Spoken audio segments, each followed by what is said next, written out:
As you see, Dr. Ahmed Mady is a consultant of critical care medicine in King Saud Medical City in Riyadh in KSA in Saudi Arabia.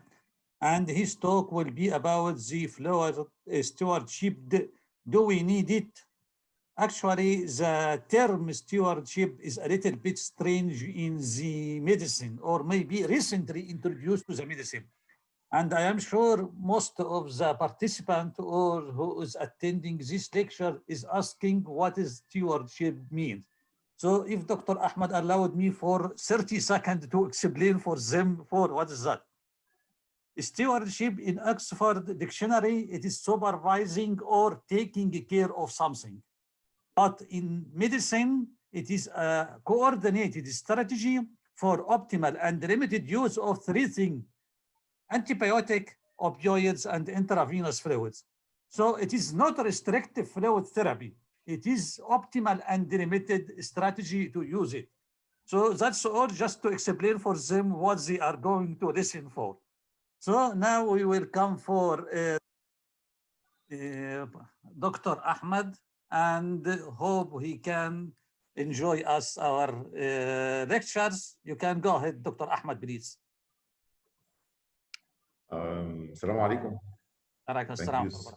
Thank you so much, Dr. Yasser, for very nice introductions. And actually, you take almost half of my lecture. You very, very good presentation. Actually, it is a very good introduction. And I'd like to thank all the organizing committee for the bigger course. It is huge work, huge effort worldwide, starting from Walid, Hisham, Saud. Excuse me if I'm saying without the title, because I think all of us, we are friends and colleagues. Thank you, Prof. Samir, for his really very, very energetic and very highly active presenter everywhere, and for aid media, for everything, effortless, really, and endless achievement with the presentation of the lectures. Dr. Yasser Zaghloul, he started actually to give us some of the hint about the title of the fluid stewardship. Do we need it? Before I will start, I just go through the outlines of my lecture, which is what's fluid stewardship, do we need it, and how we can do it. I will go back again to those my institutions. I'm graduated from the Faculty of Medicine in Tanta University, and on the left side you can see this is my university, and I'm currently, for the last 10 years, I'm working in this building.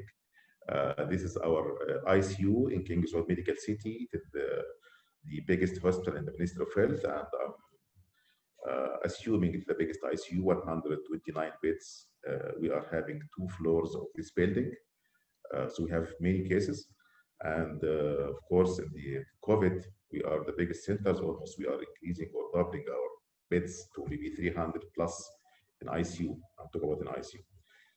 So maybe this is the first lecture along the last 6 months out from COVID and the Corona. And I'm feeling good to go back again to our normal activities, educational activities. I'd like to thank again the organizing committee for giving me the opportunity to present something which was, I like it, like hemodynamics and the fluids. Stewardship, all of us know about the stewardship for antimicrobial, and as Dr. Yasser mentioned earlier, it is common term for ID, clinical pharmacist, and ICU for dealing with antibiotics. I'd like to go back again with our ICU. As you can see it here, daily we have morning meeting. Of course, before COVID, we are not gathering nowadays because of COVID. And if you can see, this is our lecture hall. Usually we are meeting every day in the morning, and one of our fellows or residents is presenting the 24-hour cases, like all ICUs in everywhere, presenting all the cases in the 24 hours. And we designed something like called mini-stewardship inside our ICU, and this is the team of the our assigned stewards persons in the ICU running this project. As you can see here, our clinical pharmacist is owner and champion of this project. And this is the victim, which is daily morning. We are asking him, why you start azocine? Why not carbamazepine? Why and why? What is the dose? What is the fact? What the rationale behind? Daily, we are asking him these questions for everyone presenting the cases. When we implement this stewardship, we just assess, or let us say estimate, the cost for antibiotic reduction from 2016 to 2018. We could save 3.7 million Saudi riyal in 2 years just when we implement stewardship without affection of the mortality or morbidity of the case overall. So it is also not only a matter of multidisciplinary plan to adjust, as Dr. Yasser said, or to optimize the using of the drug, which is most common as antimicrobial, also to some sort of cost effective. This is for antibiotics, but unfortunately, we don't have the same for the fluids. Even if you did ask yourself, you will find IV fluids, mostly nobody in the hospital not using it, either oral or IV, either station or nutritional or blood transfusion or blood components. Most of the people, of the patients in ICU or the hospital, they are using one from the most common intervention in acutely ill patients. And usually when we are calling nephrologists for any consultation ICU, is always the first statement all of us knows: avoid dehydration, give your patient the fluids, of course, and the other consultation. And one from the most famous nephrologists, and is also intensivist in Australia, he's published this article, very nice article. He said, if you have the belief that hypovolemia can cause organ injury, and on the other side, if the fluid overload, you will have always the liberal approach for the fluids. You will be always have overload. Early, maybe when I start my as a position as a consultant in ICU, usually all the families asking me, I say a very common question. They are seeing their patients always edematous. If their patient in the ICU for 2 or 3 days, they found him always edematous. Earlier, I was telling this is normal in ICU. The patient on ventilator, the patient has oliguria, the patient cannot get rid of his fluids. So these concepts, really it is harming you. If you have those concepts, hypovolemia, induced organ injury, if it is normal to have your patient edematous, not only cosmetics, we have many drawbacks for the edematous patients. This is harming the patient. It gives you a clue to think. Giving a fluid for patient is not something likely. You have to take it seriously. You have to think. You should ask yourself before giving any fluid for your patients. It will be hard, it will be efficient. The organs of this patient will be happy when you give them fluids, or it will be harming the kidneys, harming the liver, harming the lung. You should ask yourself before giving these fluids. All of us knows fluids, it is efficient, it can create many positive things. It can restore intravascular volume, increasing the cardiac output, of course, augmenting the oxygen delivery and improving microcirculation. On the same time, like a pencil, which can destroy many complications from the opioid overload. It is harmful for many situations, for many systems, central nervous system, cardiovascular system. Common diagram with Michelin, you can find it in every articles. The most common drawbacks of the fluid overload is developing lung edema, as well as right ventricular dysfunction, especially in the patient with sepsis, which already has myopathy because of sepsis. As well as, I cannot imagine the percentage, 20% of the patient have intra-abdominal pressure hypertension due to fluids only. Of course, hemodilution. You can imagine if you have 5 liters circulating inside your blood, if you are giving another 5 liters in the first day for the patient in ICU, you are diluting your intravascular volume. Serious complication can be happened with the fluids. And unfortunately, as I mentioned earlier, in the morning meeting in every one of us, nobody asking the genio why you start the fluids. What is the dose of this fluid you give?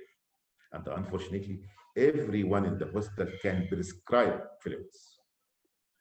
Based on his limited experience, even the house officer, he can write fluids he can give for any patients. or based on his habits. He's doing like daily use. Give this patient 500 normal saline, 1 liter normal saline, insert 2 IV line, and give fluids. And no any input from senior colleagues. Why did you start? How much you will give, and why did you give?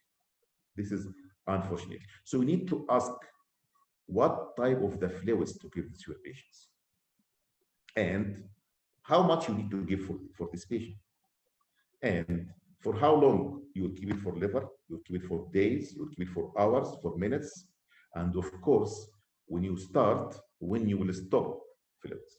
If you look to these questions, you would ask your juniors about it. Look it is a drug, a dose, a duration, and de-escalation, which is 4 Ds described by Manuel Brain, which is from Proxy University in the literatures. It is a stewardship. If you look to the antibiotic stewardship, you will find the same drugs, dose, duration, and escalation. This is the principle of the stewardship. So it is also the same, fluid stewardship. As Dr. Yasser mentioned, stewardship, if you Google it, you will find steward and chip. It is a noun. Steward is the man who's supervising or taking care of something. Dr. Yasser mentioned antibiotics, and mentioned fluids, but really the steward, you can find sport steward, you can find kitchen steward, you can find hotel steward, but for the fluids, we have of antibiotics for medicine, it is a person who organizes to reach the optimal outcome with less cost without comorbidity. There is no clear definitions for the fluid stewardship until now, but it is a series of coordinated interventions introduced to select optimal right drug, right dose for right patient on right time. Of course, the one who's working in the quality, he knows what does it mean for best clinical outcome, as well as avoiding as much as you can adverse effect, like any drugs you are giving, and of course, cost reduction. So this is the fluid stewardship. I have to disclose, I quoted slides and even literatures from Manuel Brain, which is the first one introduced the stewardship, and as well as many of the articles related to him. He focused on these articles on the 4 Ds, as we have mentioned early, as well as the phases of the fluid therapy, which is published in 2018, and he's the one from the owner of Intravenous Fluid Academy Day, one from the most IFDA, most successful organizations dealing with the fluids worldwide. We have almost days everywhere in Europe and America, and as well as in Asia. So if we go to the antibiotics, all of us knows every 1 hour delay for antibiotic in septic shock patients worsening survival by 7%. Seven patients will die out of 100 if you delay for 1 hour. This is proved by all literatures. So timing, it is essential to start it. So the first question will come when you will start intravenous fluid. Do you know this man? I'm sure you know the name of early goal-directed therapy. I know you know the River Emmanuel, the early goal-directed therapy. He's the ER consultant working in USA. He's the first one introduced to us the first protocolized algorithm for dealing with the patient in septic shock since 2001. But what we have now only, what's the remaining from early goal-directed therapy is the 3 words: early as much as you can, triggered and targeted. They start to, I cannot say destroy, but they start to question all the protocol he done by the River all over the years. What we have recently, of course, sepsis campaign guidelines, which is updated in 2018, and the title, begin immediately, begin to give fluids immediately, begin to treat your patient of septic shock immediately. The longer the delay of fluid administrations, the more hypoperfusion for the microvessels with subsequent organ damage. We did agree for that. Timing is matter. So much matter. Early as much as you can. All of us hear about fluid responsiveness. Yes, you have to give the fluids for the patient who will respond. But you don't know when your patient will respond. This is a very nice RCTs done recently by Silversides in USA. They found the patient will respond only very early in septic shock. You can imagine after 8 hours of recognition of septic shock, less than 5% of your patient will respond. So fluid responsiveness is exceptional in ICU. It is not the standard. Fluid responsiveness over time in 400 patients in sepsis, you can see it here, the dark blue color. In ER, they can respond. But when they come to the ICU, most of them will not respond. So early is the better. Early is the best. Another, if you are targeting microcirculation, if you are targeting with the fluids to improve oxygenation at the level of the tissues, this very nice study done to show us this is the 24 hours management for the patient with the fluid, which is the blue wide bar. This is after 48 hours. After giving fluids, only patient improve when you give it early. Microcirculation improving only with early resuscitation of the fluid, but with late, as you can see it here in this gray column, there is no improvement.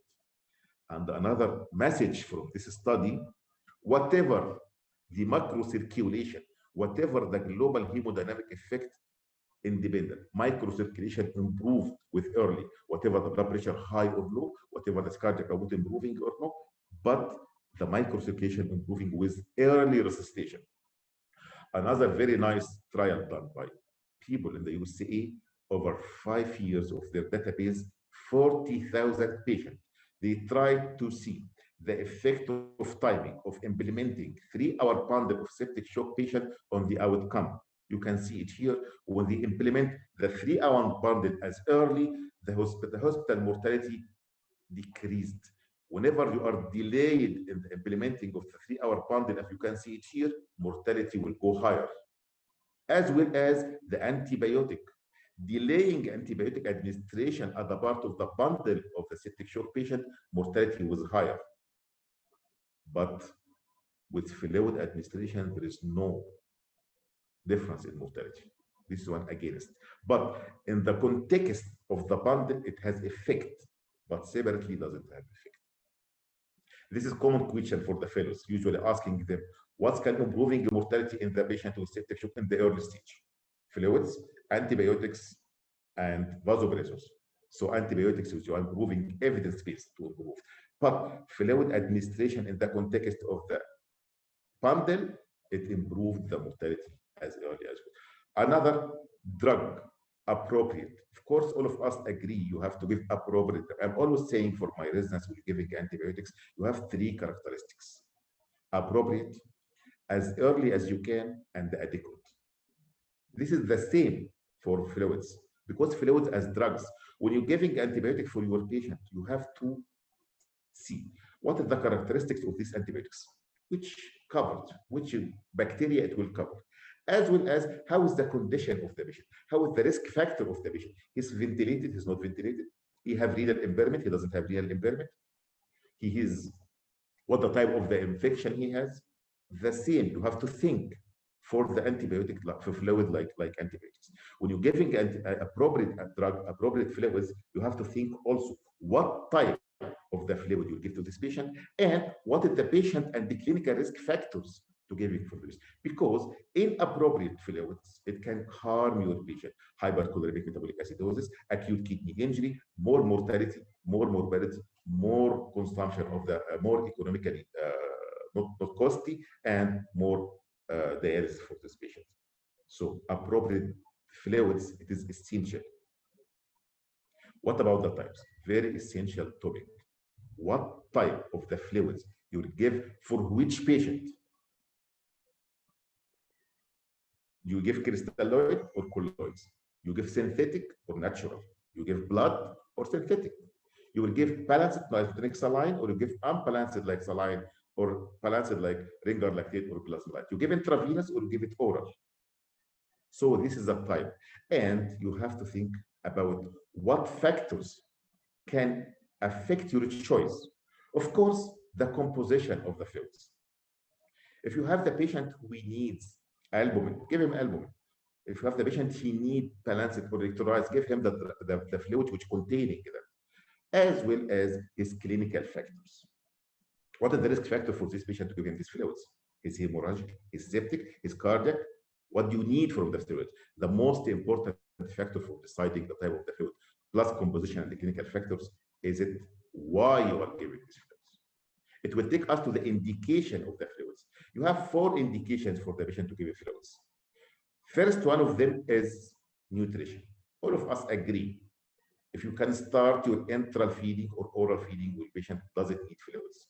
You need for nutrition calories, right? That's what you need from the nutrition. So don't think about that and others. Are you giving for replacement?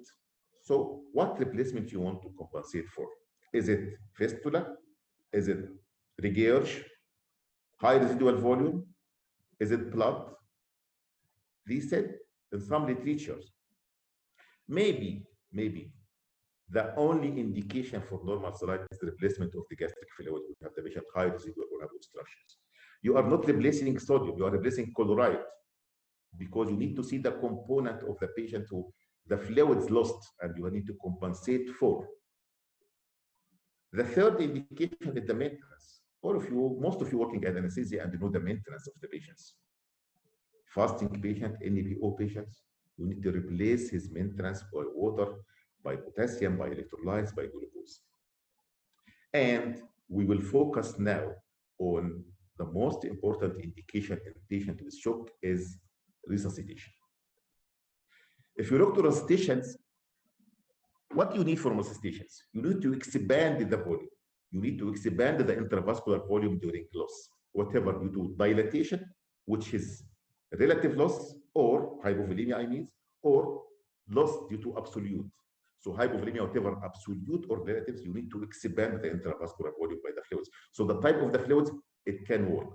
All of us knows how the history of the colloids and the crystalloids in the management of the shock patient. Earlier, before 2013, I do remember a title for the one article telling us history or colloids kill the patient in sepsis. Yes, it shows a drawback. Even if you are thinking about the volume expansion, of course, colloid will be better than crystalloids in expansion of the volume of the intravascular volume, but it shows a many drawbacks. Right? Even in European countries, they stop using hydroxysilane starch for all patients. Even it can be accepted for some hemorrhagic patient, for lost patient, but when they found that they can use it for septic patient, they stop using it. They aborted use it. There is some place for the starch to be used in certain indications, but for sepsis patient not to be used. Colloid, there is a place to be used. Albumin, there is a place to be used later in patient with septic shock. So this debate almost solved it. But what's debating currently between crystalloids, isoclinic, and unbalanced and balanced crystalloids, right? And this is still going on. And of course, most of the literature is supported using balanced like plasma-like or like the ringer lactate rather than the fly. Glucose, there is no place for D5 for the patient resuscitations. Albumin, yes, it can be used late. And we'll say now for what reason we can use something like this, right? But as agreement for resuscitation fluid, you should save lives, and we did agree that the isotonic balanced solution will be better. Another factor you have to think about it when giving volume expander. All of us thinking about the composition of the fluids, about the risk factor of the patients. We thought before, which is the Starling equation before, we have 2 factors. When I was in the student, they are telling me like that. You have 2 pressure affecting the filtration or absorption of the fluid in the venous and the arterial side. We have capillary hydrostatic pressure and we have oncotic pressure, right? For that, you need to give large, you need to give albumin or colloids to improve these equations. But currently, not currently, almost 10 years or more, they did find, no, we have revised the Starling equation, which telling us we have another factor you have to consider when you are getting a fluids for your patient, which is glycocalyx. A glycocalyx, this is a normal layer covering the endothelium in the vessels. You have to consider this third factor when you are giving fluids, especially In septic patient, you have disruption, you have shedding of this glycocalyx, as well as, of course, the less tight junction between endothelium, as you can see it here. Right? So the damaged vasculature, the weak glycocalyx, and even they said some of the normal saline can cause, if you are infusing it rapidly, it can cause destroying and injury of the glycocalyx. So maybe we can find another factor to think about it for the future, for the future. Do we need to have a fluid who can protect the glycocalyx? Yes, there is. And still under trials, many of them. But as a general, rapidity of the normal saline and the amount of the normal saline, if exceeding, it can destruct, it can destroy the glycocalyx. So they are not giving it, not only because of renal impairment, not only because of hypercholesterolemia, not only because of hypercholemic metabolic acidosis, but again because of the glycocalyx disruption or shedding. Albumin, fresh fluorescent plasma, it is a protector. But evidence doesn't show any benefit now from those. But still, maybe in the future, you need to think about another factor when giving fluids. So, most of the trials, as we have mentioned earlier, split, salt, smart, showing no difference. The split and salt trial, no difference between balanced and unbalanced, but smart and another trial going on showing reducing acute kidney injury and hospital mortality in buffered solution, which is ring-directed and smart. So I'm currently preferring to go with the balanced solution rather than the isolated normal saline. What about dose? How much you will give for your patient if the patient who is sufficient to do stations? I'm searching for Paracelsus. I found him, his chemist, his physician, his physicist, is born in Switzerland. He said one statement: everything is poisonous. Only those can permit something not to be poisonous. So again, fluids, like anything, like any drug, you have toxicity, you have drawbacks, you have side effects. It's a poison. You have to adjust your dose to protect your patient from this poison. I did present before the flood is as bad as drought. Fluids are drugs which has been neither overdosed nor underdosed. So dosing, how much you will give? Shall you will go with the River Emmanuel early goal directed therapy? I have one slide, usually I remember it when I'm giving the shock lecture for the students. I'm telling them before almost 10 years back, you have to fill the tank. You have to give your patient the fluid as much as you can. So, or shall we go with the sepsis campaign, which is telling fixed amount, 30 ml per kg? Or shall we go with another protocol, which is telling us, no, you have to give until the patient will not be responded. What do you call this one? Maximize. Or, no, I have to optimize. I will not wait until I will reach the maximization. Many terms you can find it. Protocolized, early goal-directed therapy, sepsis campaign, maximize, the response, optimize, I have to go liberal, restrict, or the best personalized or individualized for each patient. And this is the beauty you can achieve easily in anesthesia.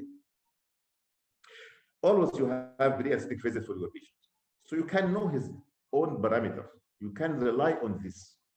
If your patient in OR and you have his baseline before, and he's losing, you know how much his normal blood pressure, you know how much his normal cardiac output, you know how much his normal hemoglobin, you know everything about your patients. In ICU, it is a little bit difficult, but currently they are most going through personalization or individualization for the fluid for the patient, as well as, oh, I like this slide.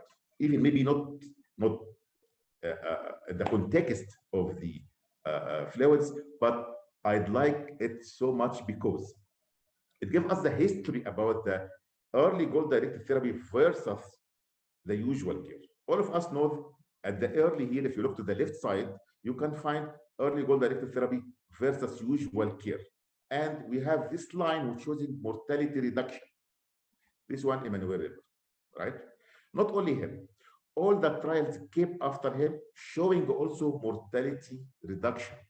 as you can see it here, going down with the early goal-directed therapy versus usual care. When we have the three big trial of Australia, USA, and UK, which is Process, Arise, and Promise, it destroyed the goal-directed therapy. They said there is no mortality benefit when you are comparing goal-directed therapy with the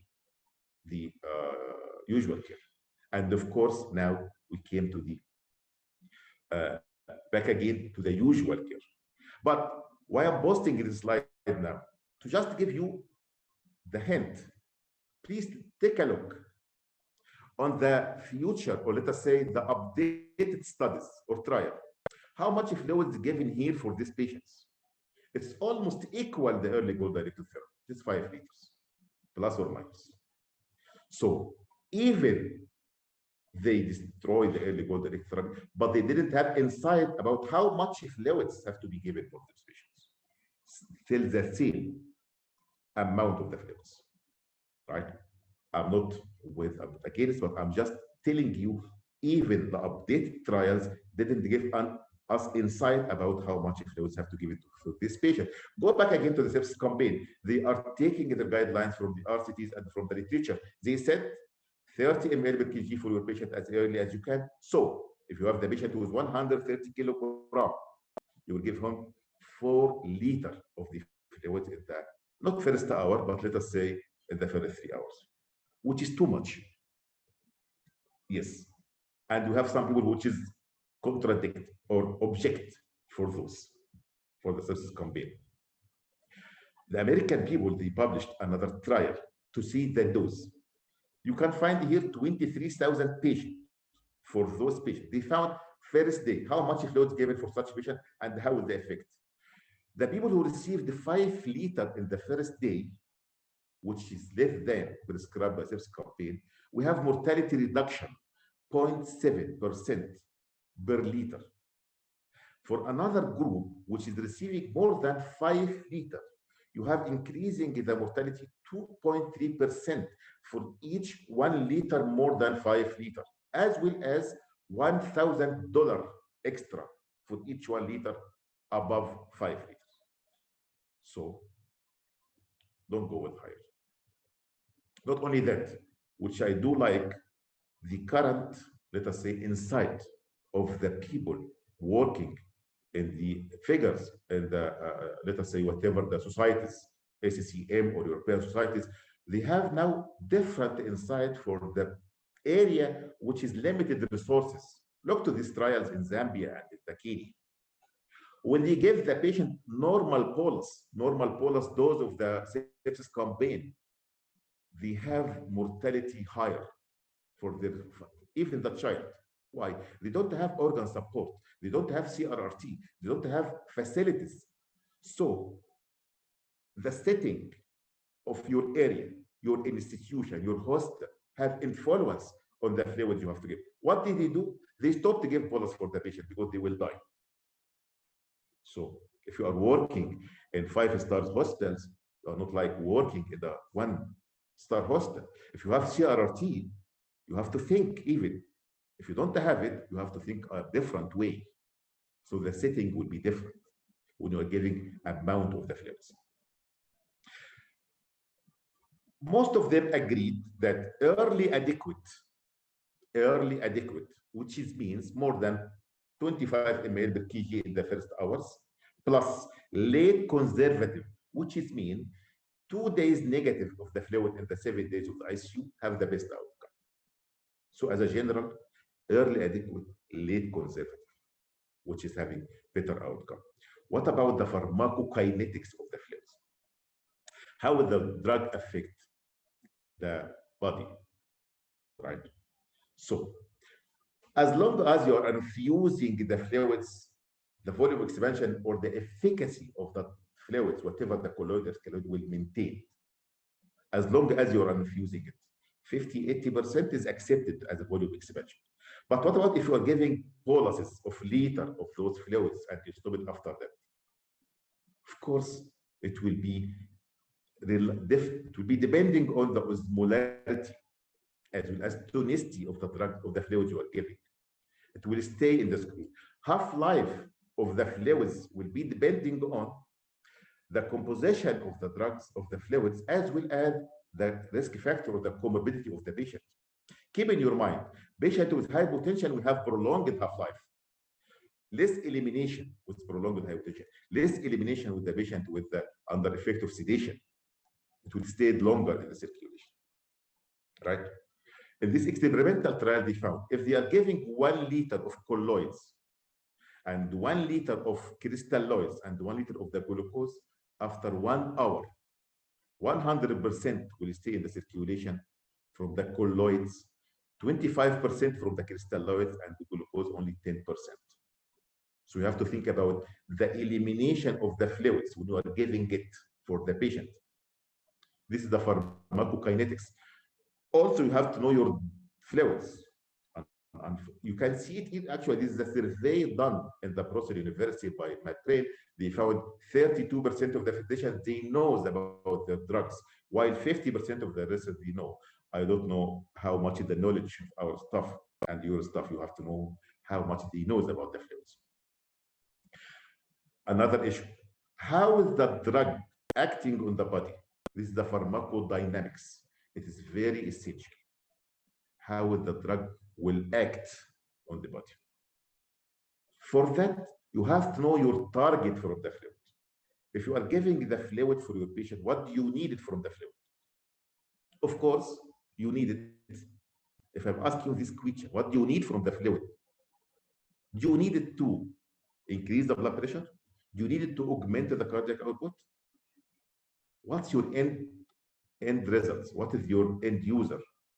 Long journey, starting from fluid infusion until the main target, improving organ function, improving the microcirculation. So you can see it here actually, from the fluid infusion until improving organ functions, you have a long journey.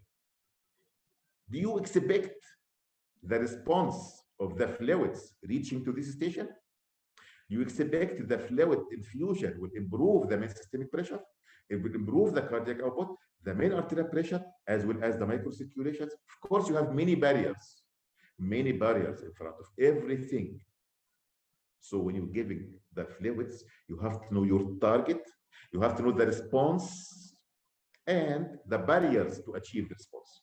And all of us agree what we need, the cell, the perfusion at the level of the cell. If you look to this diagram, the direct action of the fluid where? Main systemic pressure. This is the direct action. You are giving the fluids to increase the pressure inside the venous side, to increase the pressure by the fluid inside the intravascular circulation, exerting the pressure on the venous wall. This is the main systemic pressure. You are giving the fluids just, this is the direct effect of the fluid.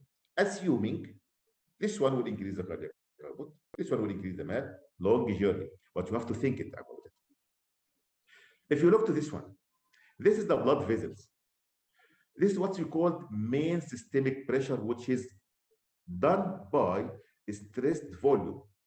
Inside intravascular volume, we have unstressed volume, doesn't have any effect on the stretching of the venous wall. And you have another volume, which is almost only 30 to 40% of the intravascular volume, which have exertion on the blood pressure, on the vessel wall, which is called main systemic pressure. So I have two forces here now. I have the pressure inside the veins, and I have a backward pressure in the central venous pressure, which is right atrial pressure. So the venous return depend on the main systemic pressure as well as the right atrial pressure, which is a CVP. If you are giving a fluid to increase the main systemic pressure, right, you have to maintain the gradient between main systemic pressure and the CVP, or right atrial pressure, to be sure that the venous return will go to the right atrium. If you lost this gradient, it is useless. So you have two pressure here, main systemic pressure and the backward pressure, which is the central venous pressure, right? The relationship between this is the main systemic pressure.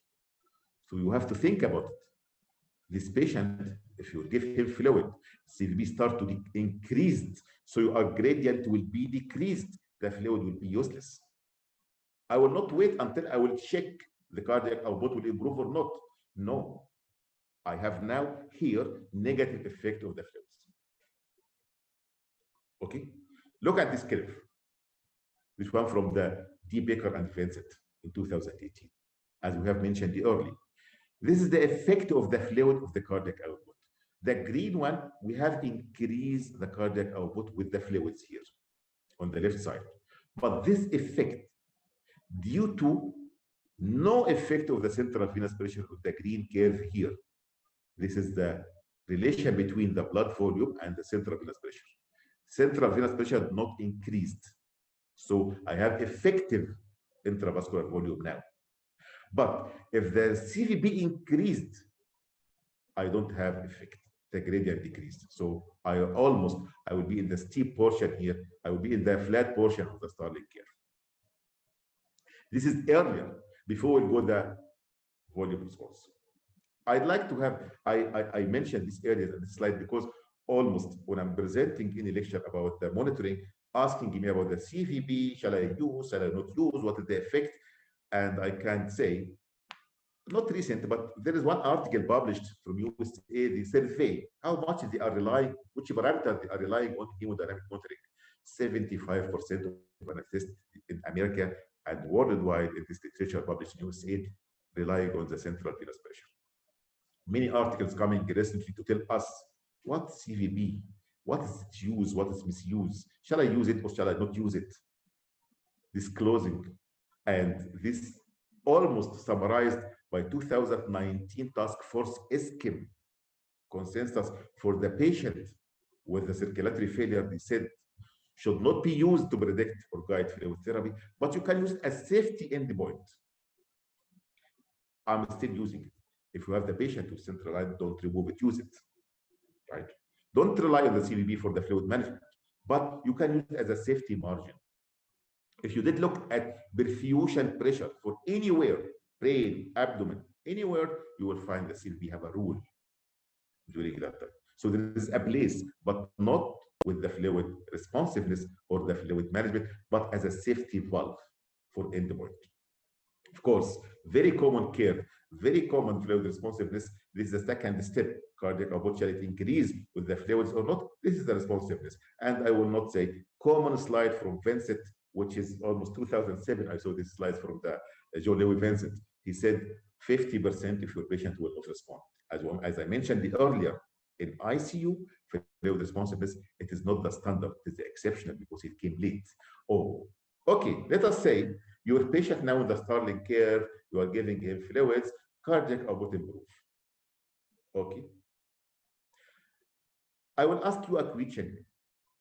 Whatever the increase in cardiac output, does fluid increase the blood pressure? I'm assuming I'm giving this patient fluids. Cardiac output improved. Can you guarantee for me the blood pressure will improve or not? Yes or not? You can just give me answer in the chat room. Oh, I can see 1 or 2, yes or no. Blood pressure will increase with the fluid. Will cardiac output increase or not? Just tell me, please.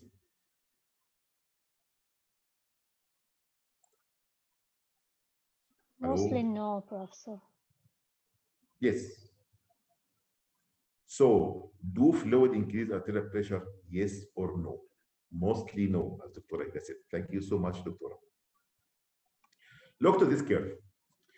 You have to mix together the Starling curve with the vascular tool curve. This is the arterial tool.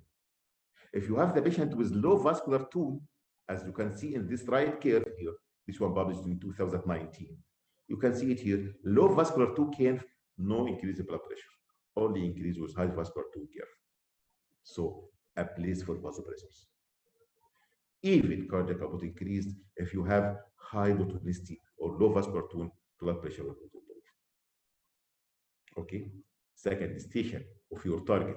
So which target? Cardiac output, blood pressure, which target you need to go through for the fluid management? Of course, we did agree our end user, the microcirculation, the cells, the perfusion.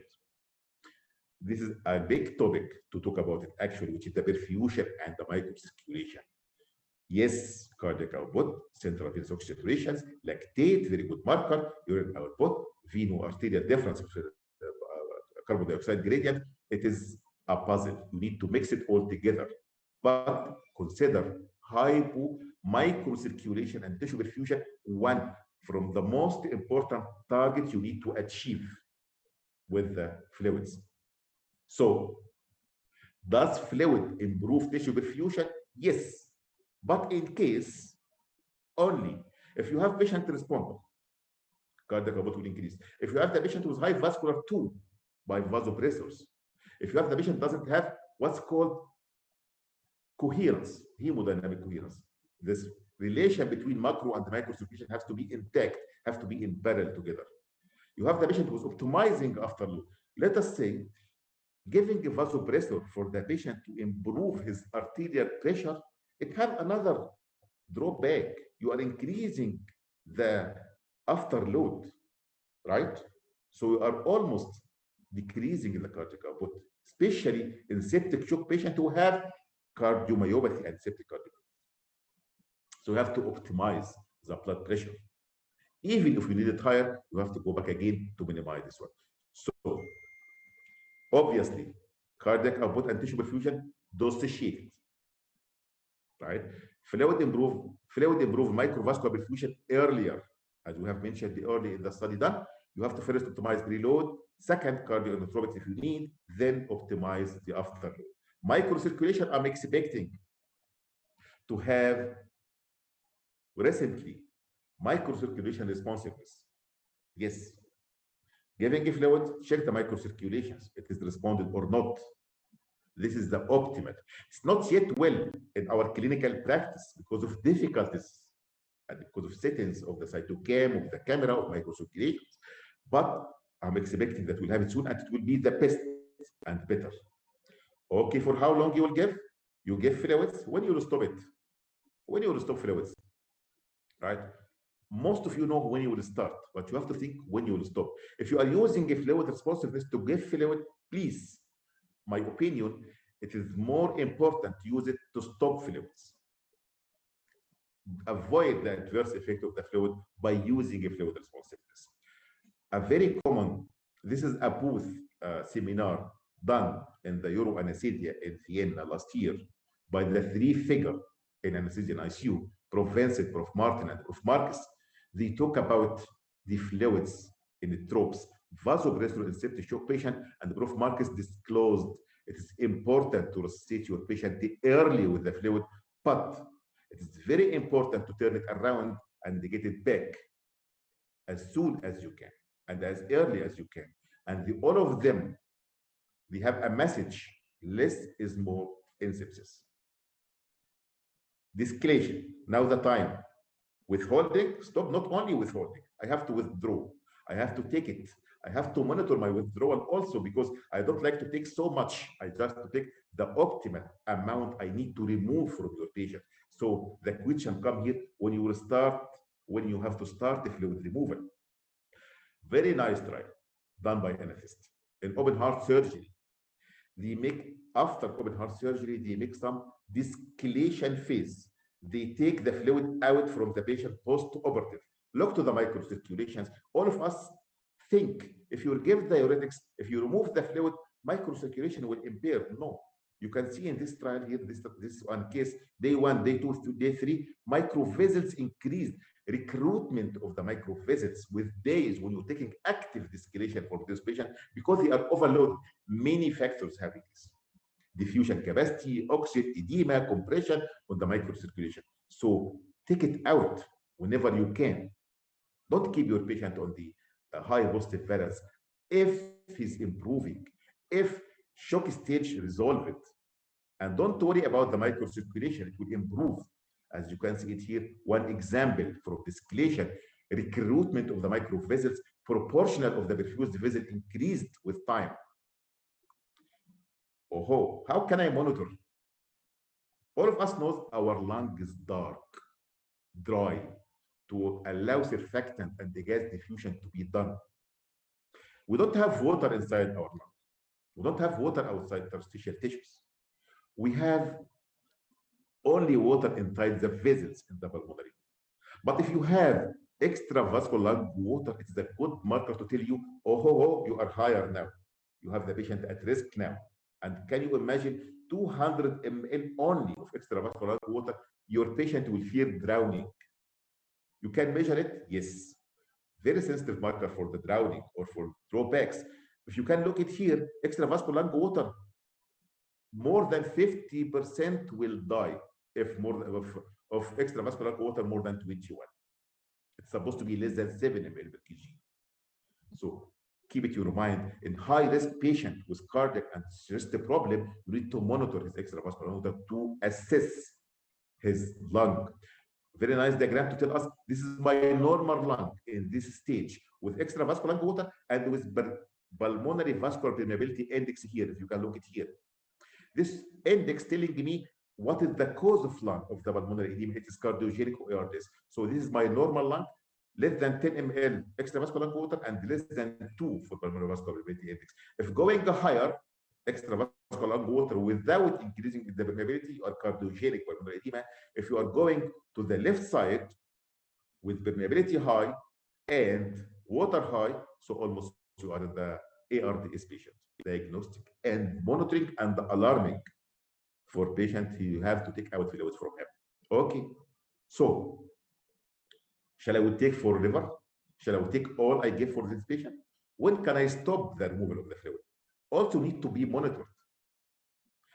How much ultrafiltration you will ask your RRT, the CRRT nurse to take it out? 2 liters, 24 hours, 3 liters, 4 liters? How much you will take it? As a standard, we said keep him negative balance in the first 2 weeks for 2 days. Keep in your mind, too aggressive de-resuscitations also you have the 5th stage of the phase of shock, which is causing more harming for the injury. You can monitor your fluid removal by the same concept. You are removing from the venous side, so you have effect of the main systemic pressure and the venous pressure. If you are both of them going down, systemic, when you are taking fluid out, look to this in the middle way here, you are taking fluid out. I need my aim to take the systemic pressure low as well as CVP low. Whenever both of them going down, continue taking out, continue the resuscitation, continue fluid removal. Once systemic pressure going down as well as CVP not improving or not going down, going higher, gradient will be low. At this time, cardiac output will be low. So you have to monitor your patient. CVP going lower with the de-resuscitation with fluid removal is okay. Not going lower and cardiac output going lower, so almost you are in this stage. Stop taking fluids. So you need to monitor. Another benefit from the CVP. It will take us to the phases of the fluid therapy.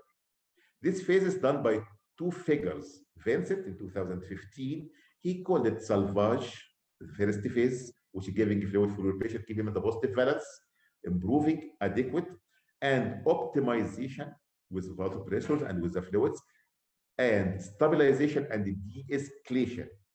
The same phases explained by manual brain with different and easy way, which is Rose phases. Resuscitation, which is suggested to be early adequate in the early stage in shock patients, early in the first minute of the first hour. Optimization, my target here, just organ rescue. I want to maintain the fluids to the organs. I can use vasopressors, I can use fluid in this stage. But stabilization phase, I have to think about fluid removal. I have to have organ support in this patient, homeostasis only in this phase, in the disease. Second head, here we still have injury. Third or fourth one, which is escalation or evacuation, removal of the fluids. Again, don't remove so much other, right? So this is the phases you have to know in your type of management. Earlier stations, late conservative, optimization, stabilization. But can we use it in a very professional and algorithmic way? Yes, I will tell you simply. If you have the patient with circulatory failure, what you will do? Fluids, agree. Give him fluids in the salvage phase or in the residual phase, fluids, vasopressors, until you reach your target NAP, which is 65. We're achieving target NAP 65. It is not enough because it's not our target. Our target is tissue perfusion adequate. Yes, we can stop here now. If we are achieving our tissue perfusion, it's very good. I will go to the de-escalation phase. But if not, you need to optimize the organs. You need to persistent tissue hyperfusion. Yes, we still have during that time, even with the higher NAP. So I need more fluids if your patient responsiveness. So in this stage, my patient is obviously he needs fluids. But this station in the optimization, almost he will not need. So I need to check the response. If the patient responded or not. If responded with the fluid more, he will have tissue perfusion adequate. If not, I have to think about inotropes to augment the cardiac output. If not, I have to go higher with the MAP. I want to achieve with the perfusion pressure, go higher with the vasopressors. If you reach your higher with the vasopressor and you reach tissue perfusion, don't keep him back. Don't keep him on the higher side of the MAP. Go down to 65 again to decrease the afterload resistance. And 65 is enough to have good tissue perfusion. If we're reaching tissue perfusion with those phases, I can go now safely to take the fluid out and to stabilize my patient. I have to wean the vasopressors as well as fluids. I have to take it out and keep him negative balance in the days after septic shock. So this is the optimization of the tissues with fluids in the septic shock patient. Simply, fluid stewardship is the matter of coordination of multidisciplinary team. Educate your staff, assess your knowledge, change the habits, and increase the awareness. Do more posters, lectures, aware them about the fluid stewardship, and still I think you have to implement it.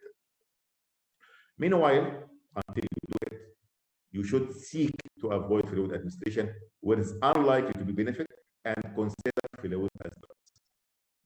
I'd like to close with remind you the four conditions. This is like from the IFL actually. I'd like it. When to start fluid therapy, when to stop fluid therapy, when to start fluid removal, when to stop fluid removal. For indication of the fluid nutritional replacement, maintenance, and resuscitation.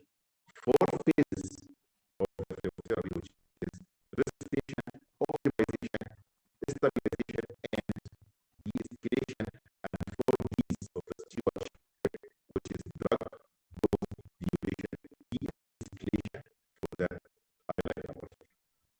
Thank you so much. Okay. I hope you enjoyed. I'm sorry for longer time, and I'm ready for the questions. Just we have some few questions. Maybe one of the questions, can you explain more about the effect of fluids on the glycocalyx? How it is damaged by fluids? As we have mentioned, glycocalyx is a layer which covering the endothelium, right? They were not considering the glycocalyx the fluid management before. They were relying on the aquatic pressure as well as the hydrostatic pressure of the capillary flow during that time. But disruption of the glycocalyx, shedding of the glycocalyx, it shows a very effect on the permeability of the vascular endothelium in the septic station. So they found a normal sign as well as the ability of the fluid diffusion. It can destroy this glycocalyx. What they want to search for, the fluid which can maintain the integrity of the glycocalyx during transfusion of the fluids. They find that alcohol has some effect of this glycocalyx. Fresh plasma have some effect of the integrity of the glycocalyx to keep it, to prevent it from shedding, to prevent it from destruction, to keep it intact and improving the permeability of the vascular So the damage is related to the type of fluid resuscitation and the volume as well. One from the factor, yes. First, damage related to the pathophysiology of the septic shock and the mediators and inflammatory pathway. First, right? Yeah. But if you are increasing and aggravating it with the fluids, you have more destruction. You want to keep it intact as much as you can. You want to keep it strong, not weak, right? But from the pathophysiology of the septic shock patient by the mediators, it is a glycocalyx disruptions. All right. Another question, you explained about the crystalloids and the colloids, and the colloids stay in the circulation almost 1 week for a longer time. there is a question why we are not using colloid as a routine in septic shock or sepsis in general. Yes.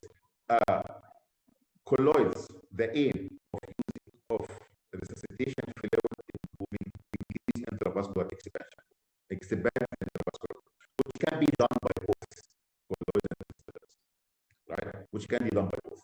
I agree, can be used in both.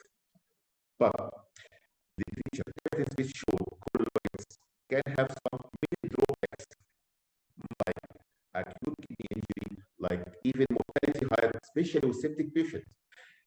Still, you can use colloids in the patient with hemorrhagic shock. It doesn't have problem with septic shock. Still, you can use it. But in patient with septic shock, high molecular weight, that is not permitted because of mortality drawbacks of outcome of those. So colloids, crystalloid can do the job. And I think in the guidelines for the surviving sepsis campaign, if the patient needs repeated fluids, bolus fluid of crystalloids, you can use albumin. Yes, albumin can be done. Yes, I'm agree with you. Yes. But of course, the starch, hydroxyl starch is not allowed. But albumin have a rule, and I do like it actually to be given at the end of the crystalloid resuscitation. Yeah. Another question: in some hospitals or in some countries, limited resources. How can monitoring the tissue perfusions in limited resources? I do like to go through the task force ESCAPE publication in 2019. All figures related to hemodynamics have a consensus on the basic monitoring of tissue hyperfusion, injection, Siconi, Vincent, DeBaker, all of them very good market. We can rely on septic tissue perfusion modeling, normal parameters of the monitoring lactate level. You still have some to do with the monitoring in limited resources area. All right. Another question, he needs some more explanation about the difference between carbon dioxide in venous blood and arterial blood as an tissue perfusion. Okay. This is microcirculation. I will tell you. The severity of carbon dioxide is much higher than the oxygen, right? If you have the venous side, oxygen and carbon dioxide going from the venous side at level of microcirculation, right? In the ideal patient, right, the carbon dioxide will be diffused to the other side, the venous side, more faster than the oxygen. Oxygen will not go there, right? Looking to the solubility of carbon dioxide. So, if you are taking the sample from the carbon dioxide in the arterial side and the venous side, normally it's supposed to be 6 and less. If you didn't find it higher than 6 or more than 10, it means improving cardiac output on this patient can improve his tissue perfusion. Okay. So carbon dioxide gap can be used to tell us, does improving cardiac output improve tissue perfusion or not? Yes, it can. All right. Just something here, one person last questions, he's asking about the dose of albumin in sepsis, if you need to give albumin. I'm using actually not routinely, but I'm using the 3% regularly for the maintenance dose for especially with hypertonic patients. 5%, 5%. 5%. The dose 1 milligram, 1 gram per kg per day. All right. Just some comment from my side, my appreciation for Dr. from Belgium, who implant the concept of and the role of 4 in fluid therapy. And you mentioned it for him, and I think if any person interested in IV fluid, he should follow this man. Man of my pride from Belgium. Yes, question, sorry. Can I ask a question? Sorry for that. Just say, your lecture is very interesting to me because even away from my scope for interest. But it's like you walk on the sharp edge of the sword, And how can you adjust your balance? What I mean, how can you adjust your balance? Not more fluid, not less fluid. How can you monitor practically, not away from the literature? What you do in your ICU? Yes. Adjust his fluids. Yes. You see, simply, if you have a patient in shock stage in your ICU, right? It's not coming from ER. You are the first rescue for this patient. Start with him. The first guideline 30 mg/kg. Keep your monitoring on the lactate level to improve his perfusion, right? He requires vasopressors. Yes, you can start vasopressors with this stage and go higher with the bed. This can happen in the first day. Second day was vasopressors. Third day was vasopressors. But fluids you will not requiring, mostly will not requiring in the third or fourth day of the ICU admission. At that time, with the monitoring of the macro and micro situation, which I mean lactate plus the hemodynamic parameters, I can start to take fluid out. The literature said I'm keeping them in diuretics, even infusion, even in small dose of the vasopressor. If I'm sure his lactate is not rising, if I'm sure he has no perfusion and he's still high dose and he's still requiring small dose of vasopressors, sometimes I'm starting from the small dose of the diuretics. If he's responding, if not responding, I can go the CRT in the second, third, or fourth day to take the fluid out. My aim to keep a negative balance in the after recovery from septic shock, keeping your mind vasopressor, fluids, recovering from doesn't need fluids.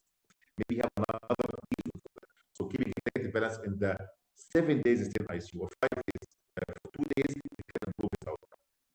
Thank you. Thank you very much. Maybe the last comment from myself, maybe many of the attendants doing anesthesia and not involved too much in ICU. So usually they are involved in the first hours. That's bolus of fluid should be given over a short time. So there is no time for optimization or to continue the rose concept. So how can you advise them, especially in the first few hours of resuscitation, whatever, any types of shock? It would be different type of shock. Yes. For example, if the patient with hemorrhagic shock, it is easy. If the patient obviously his bleeding replaces blood, replaces fluid, give him fluids. His hemodynamic is no comorbidities, right? So give him fluids, whatever he's using.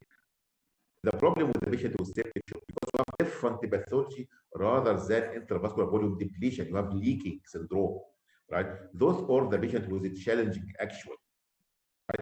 Those patients start the day with the fluid in the first hours with 1 liter, 2 liters, and early in the first 3 hours. So maximum don't exceed the 2 liters in the first 3 hours of such patient. Then I want to give a message here. When you want to challenge your patient with the fluid to see his response, right? Don't challenging him with so much fluid. Don't give him 500 ml to see who responds or not. No. 4 ml kg, which is 250, is enough. Another important message here: don't rely on your output to assess your patient is well perfused or well perfused. It's a late sign. We have different codes for that one. Any comment from Prof. I'm sorry. Please, really, I want to thank Dr. Ahmed for this attractive and nice lecture. Really, I say from my heart, this enjoyable lecture. About your practice, you depend on IVC for evaluation of intravascular volume. Really, we mostly depend on IVC, or if there is a facility for PICO or pulse contour analysis for predicting the extravascular volume and so on. What is your opinion for? Yes. Actually, Dr. Samir, the many tools to assess the fluid response of the patients, many tools. Whatever you do, any tool you like, I have two messages. First one, the most important tool to be used and first tool to be used is the physician himself, is you. Right? So a physician is the most important tool for hemodynamic monitoring. Second message, you have to know the limitation of each tool before you use it. Whatever you use it, IVC, vena cava, stability, PICO, AV1000, perfusion index, whatever, shock index, you have to know the limitation many limitations. Second, fluid responsiveness is exceptional. It is not common in ICU because usually the patient coming late for you, right? Third, the adverse effect of the fluid. Many patients, if you are connecting them for ECO 81,000 or 81, you can find he's still responding with the fluids and the monitor. But at the same time, his lung is so much wet. Okay. Right? It doesn't mean he needs fluids. Right? He needs improvement of the microvasculature. This means he can improve the risk assessment rather than with the fluids. Okay, thank you so much because the time now we are out